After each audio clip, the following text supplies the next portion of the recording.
Soulja Boy, Big Draco, the first rapper to do literally everything, the founding father of internet rap. He's had an impressive 16-year run, still remaining relevant after all this time. And when Soulja Boy entered the game, he took over. He was the biggest artist in the world. Then 10 years later, he made the biggest comeback in history. Or did he? My name is Patrick CC. Make sure you're hydrated while watching this video. In 2005, 14-year-old DeAndre Way moved to Mississippi where his father bought him a computer and a mic. My dad, he lives in Mississippi. He was the one that bought the computer for me and the internet for me when I first moved down there. He would upload his first creations to the website SoundClick. I feel like I have to mention this early on just in case, but most artists, like literally 99% of artists, were not trying to upload their music to the internet in 2005. Most of them were still hustling CDs and trying to do local shows to impress A&Rs and get a record deal. Soulja was finding websites where people were trying to discover new music, back when this wasn't normal. He built his first fan base on SoundClick. It was basically the first SoundCloud. They had charts of buzzing artists and a trending page and things like that. His first real traction from the site came with the song called Doo-Doo Head. It was kind of a meme song, but he hit the trending page and started getting a lot of streams. Once the traffic became consistent on SoundClick, he needed to interact with the fan base that he was building. This is where MySpace and YouTube come in. Soulja said in 2008, really all my MySpace views came from SoundClick and my YouTube views came from MySpace. They fed off each other. He uploaded his first YouTube video in March of 2006. Yes, he was the first rapper on YouTube. You could still see his very first video. Among his earliest creations, you'll find skits, vlogs, dance challenges, song promotions, etc. In one of his first videos, you can even see him laying down the foundation for the Crank That dance. He'll probably take credit for it, but the dance trend in hip-hop was well known and a very established thing. But as far as making a dance, putting it on the internet, and then getting other people to do the dance on the internet, he probably started that. 2006 was Soulja's foundation building year. He was uploading to SoundClick, uploading videos to YouTube, posting frequently on his MySpace, and just trying to stay tapped in with his fans. His biggest song at the time was I Got Me Some B.o.B, which garnered attention from DJs and fans around the country. This would be the song that eventually got him signed. He also generated a good bit of money from SoundClick. This site would allow people to download a song for $1, and then the artist would get 50 cents and SoundClick would get 50 cents. This is an incredible split. I don't think any site would give you 50% of the revenue ever again. It's unclear how much he made around this time. Soulja said at one point he was getting 19,000 downloads per day, which would make his daily earnings around $10,000. In 2011, he said the number 100 grand. I generated over $100,000 with SoundClick. So I think that's probably how much he made from the website. But in today's interviews, he said he was making $25,000 a day. So when I was getting money, it was called SoundClick. Now they got SoundCloud. And I was getting 50,000 downloads a day. I was charging 99 cents for the song, but they would take a 50% split. Soulja lies a lot, bruh. Either way, generating that type of revenue while being independent in 2006 was basically unheard of. He amassed over 1 million friends on MySpace, making him the biggest rapper on the most popular social media. This all built up to spring of 2007, where his career would explode. Unfortunately, I think Soulja was always prioritizing feeding the beast and capitalizing on quick money he was making. He was a big quantity over quality type of guy. I mean, to be fair, he was really young. He was like 15, 16 when this was happening. It was so easy for him to just put out music and make a quick buck from it that he just kept doing it, which resulted in a lot of really bad music. Crank That Soulja Boy, the biggest song still to this day that Soulja has ever made. He had been doing the Crank That dance for about a year now, so his audience was familiar with it, but when Crank That Soulja Boy dropped, it was the anthem that the Soulja Nation could get behind. The song was exploding on MySpace and YouTube. People all over the world were uploading their versions of the dance. He knew it was a hit. He would upload his songs to illegal streaming sites, disguised as whatever was popular at the time. And I know from firsthand experience, I would try to download a popular song from LimeWire and it would just be a Soulja Boy song. It was honestly how I discovered him. Soulja released his first independent album, Unsigned and Still Major, the album before the album. Just a few weeks later, Soulja signed his first record deal. A producer/DJ known as Mr. Collie Park saw the buzz on MySpace and the massive internet following he had. Kala Park had an imprint with Interscope Records in which the Yin Yang Twins were signed to. Soulja was unlike any other artist at this time. Even Kala Park thought his page was fake, but he already was touring the country and had proof of him doing shows and everyone singing and dancing along. Soulja Boy was the first internet rap star, and Interscope Records took a chance on him. 4 months after Crank That is released, it had been steamrolling through the internet. People were making some of the first viral YouTube memes. Hey, I got the new dance for y'all called the Soulja Boy. Getting millions of views on YouTube before that was normal. Celebrities were dancing to it. The song was massive. In August of 2007, an R&B group by the name of Day 26 did the Crank That dance on TRL, which was the biggest show in hip-hop. The song gained 144,000 downloads that day, and it jumped to #1 on the Billboard Hot 100 the following week, and it would stay at #1 for 7 weeks in a row. October 2007, SouljaBoyTellHim.com, his first major album drops, and it peaked at #4 on the Billboard Hot 200, the highest of any of his albums. Soulja Boy was on the radio, Soulja was on 106 & Park, Soulja was on TRL. He was the hottest new rapper in the game. He was selling out shows all over the country, and at the age of 17, he was living a dream built on the internet, something nobody had ever done before. One thing I noticed about Soulja too was he always stressed promoting his MySpace, YouTube, or website. I mean, he legitimately named his first major album SouljaBoyTellHim.com in efforts to drive traffic to the site. He had thousands of daily viewers on his website. He treated his own site like it was a social media. There were forums and places where people could chat with each other and make friends. No algorithms, no other content, full creative control. Honestly, I don't know why more artists today don't utilize that, because it's so powerful. He knew social media was the new landscape for artists to build their careers. He stayed true to his roots.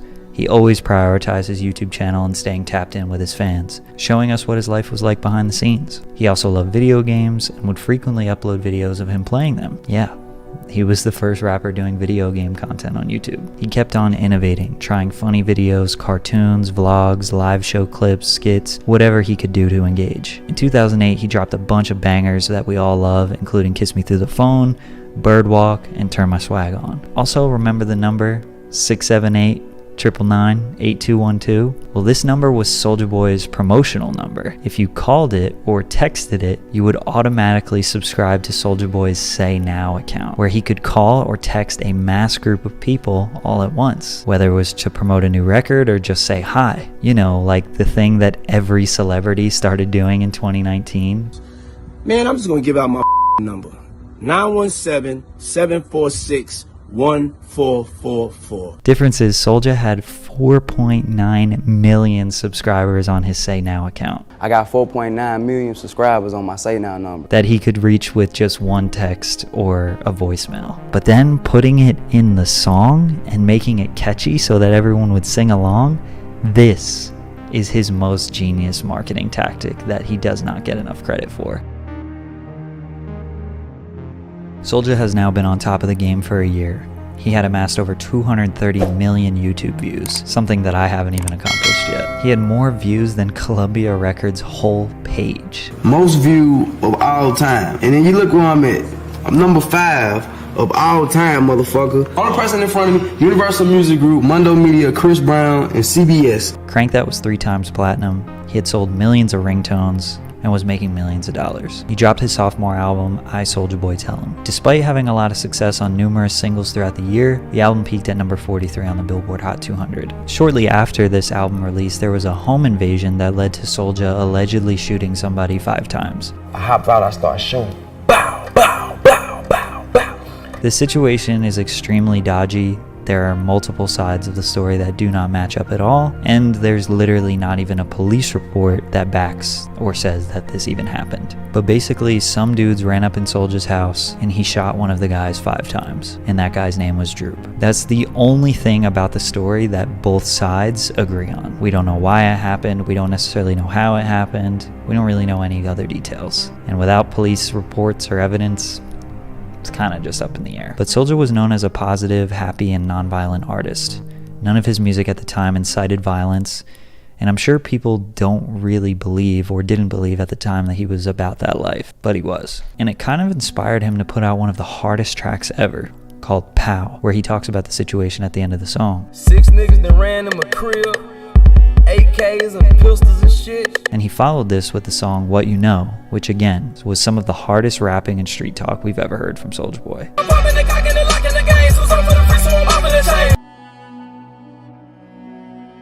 For the next 2 years, Soulja did stay very active with his community. He was touring, still selling ringtones, and dancing all over the world, getting cosigns from every major rapper, celebrity, and media outlet. He was selling the most ringtones out of any other rapper. He consistently had a popular song on the radio. And if you look at his record sales or song sales, they're not very high or what you would anticipate them to be, most likely because he made his music so accessible. I mean, he was literally proud of pushing his music through illegal sites. So it would only make sense that his fans would do that to him as well. If someone were to just look at sales, you would think that Soulja Boy's music wasn't doing well.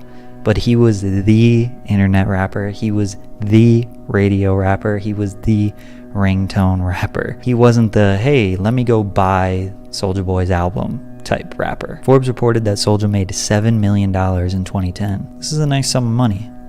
Enough to live off for the next 10 years if invested properly.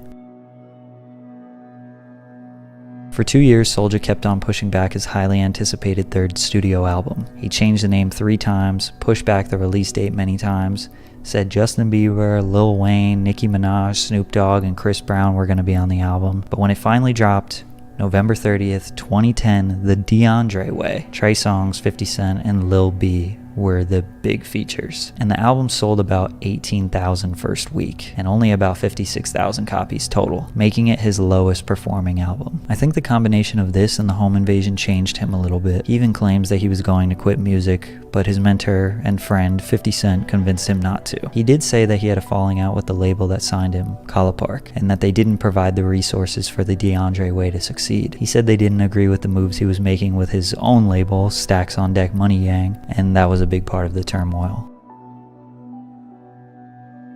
In 2011, Soulja toured his album, also dropped 7 mixtapes, all of them with over 20 songs. That's basically a song every other day for an entire year. The music landscape was shifting, the snap era and crunk era was dying, and Soulja's new music just couldn't compete with the likes of Lil Wayne, Drake, Wiz Khalifa, Kanye, and Jay-Z, who were just running the charts. None of his music, new or old, was really being played on the radio. His relevance was just off the strength of the fan base that he built on the internet, which was strong. In 2012, he dropped 7 more mixtapes. In 2 years, Soulja Boy released more music than the entire discography of your favorite rapper. Some of these mixtapes amassed a whopping 70,000 streams total. I don't really know what his plan was, but that was simply way too much music. This is legit the reason why he can say he was the first rapper with this flow, or this style, or this beat, because he actually tried everything and pretty much released everything he's ever recorded. Which is a shame, because I think if Soulja Boy really buckled down, he could have some really great music. Some of his hits were made so effortlessly. Imagine if he really tried. Anyways, 2012 was a weird time because the ringtone era is basically done, but Instagram, Twitter, and Vine were just about to boom. Social media was expanding. It wasn't only just YouTube and MySpace anymore. Soulja had a lot of ground to cover. But one thing he did do in the meantime was show love to all rappers. He worked with Waka Flocka, Gucci Mane, The Game, Sean Kingston, YG. He seemed to have built good relationships and would occasionally give his platform to upcoming rappers. He had a legendary link up with Chief Keef in 2012, and he also famously put on the Migos. Soulja Boy actually gave them the beat to Versace, which was their first big hit. He had already recorded a song to that, but the Migos were sitting on a hit, so he allowed them to do their thing. In 2013, the Migos and Soulja Boy were doing a lot together. He does take credit for their entire career, which is obviously cap, but it's very likely that he got them started and helped them make some good connections. He also finally collaborated with Drake on the track We Made It, and produced Yes Bitch for Nicki Minaj. And one of my personal favorites, he collabed with Lil Wayne on the song Trigger Finger. But 2013 proved to be the last year of relevance for Soulja for quite a long time. His 2014 started off rough. He was arrested for having a loaded handgun underneath his seat while driving through LA. Thankfully, this only landed him 2 years probation. He decided to lay low for a while. More mixtapes, still laying low. 2016, he was coming closer to his probation ending, and Soulja kind of started to bug out on social media a little bit. Soulja Boy crazy, Soulja Boy bully, Soulja Boy. Nigga, pull up, nigga! He started a beef with Lil Yachty, Rico Reckless, Shia LaBeouf, Chris Brown, Southside, Young Chop, Quavo, 50 Cent, everyone on the planet. Y'all thought 6ix9ine had beefs? Soulja started that. Don't get smoked over a little ass kid beefing over a bitch that he ain't never even met, folk. I swear to God, I'm having 150 shooters in Atlanta, nigga. Damn the address, nigga. Waving around pistols and Dracos on Instagram, the judge eventually saw it and decided to do a little checkup on Soulja, finding multiple weapons, which led to an extension of his probation. Then the home invasion story that I mentioned before went viral because of the way that Soulja told it on Vlad. A lot of people didn't even know about that story because it happened 8 years prior and never got taken up legally. Celebrities were doing the hashtag Soulja Boy challenge, where they copied his story and were basically making fun of him. Take the mask off, it's just a B. Boom, shot his ass again. It would only get worse for him though. Basically 2016 was just people laughing at him, and he dropped 8 mixtapes. In 2017, he laid pretty low, avoiding probation violations. He dropped a record low 1 mixtape, which is crazy because from 2013 to 2017, he dropped 20 mixtapes and 3 albums. 2018. Everybody knows Soulja Boy claimed to have the biggest comeback of 2018. The comeback he's referring to is essentially just him releasing 2 albums and 3 mixtapes, and not violating his probation and not getting the internet to laugh at him for an entire year. To Soulja, that was a win. Also, at the end of 2018, he released the Soulja game. The Soulja game is basically an overpriced emulator of Nintendo and Sega games. A couple weeks later, he would announce the Soulja Boy Mini Retro S, which is just a knockoff Nintendo Game Boy, and the Soulja Game Fuse, which is just a knockoff Xbox. Less than a full month later after the initial release, all Soulja Game consoles were pulled from the site amidst threats of a lawsuit from Nintendo. SouljaGame.com was seized by Nintendo and would redirect to their site. Today, SouljaGame.com is no longer a working domain. Basically, Nintendo said, you ain't gonna knock us off. At the same time, Soulja was pushing the Soulja Watch, a smartwatch that looks very similar to an Apple Watch, the Soulja Phone, a smartphone resembling an Android, and the Soulja headphones that look a lot like Beats by Dre. All of this on the website SouljaWatch.com. The Soulja Watch Instagram promoted these products hard. It's your boy Soulja Boy, you know what's going on. Go to SouljaWatch.com right now. But only for about 6 days. I think some copyright infringement lawsuits probably hit the Soulja camp expeditiously. The Soulja Watch website still exists, but basically just has a bunch of watches that will redirect you to Amazon for purchase. I don't know. But it would be in the beginning of 2019 where he had the iconic Instagram live stream go viral. I said back 2018, I said back 2017, and watch all you lame ass rap niggas, bruh, sit down and fuck the whole rap game up, bruh, trolling this shit, bruh. Nobody knew what he was talking about, but something about Soulja Boy being mad was hilarious. Celebrities were copying him. It was the hashtag Soulja Boy challenge all over again. 2017, I sat back and watched. Then the Breakfast Club asked him to pull up, and he laid down the most iconic performance in interview history. Yo, Charlamagne, Tiger had a record. Tiger? Tiger? Okay. Tiger? This nigga sitting right here talk about Tiger. The nigga that lost his bitch to Travis Scott. Oh shit. Holy shit. The nigga that Travis Scott nutted in the bitch and got her pregnant. Damn. Holy shit, Big Draco.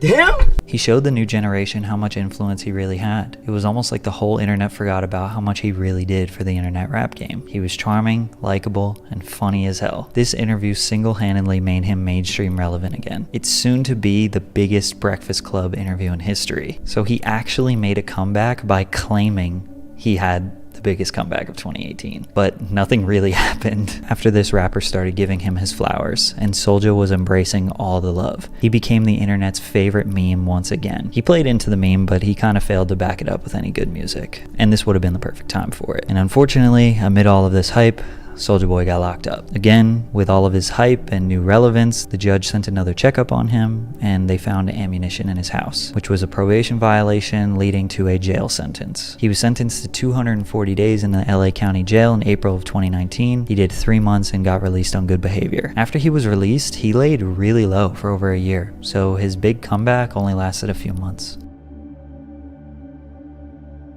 At the end of 2020, Soulja Boy started Twitch streaming and finally learning the new landscape of social media, and he spent quite a bit of time on TikTok. He was actually really late to that platform, but despite being late, he quickly figured out how to capitalize on it. She Make It Clap drops.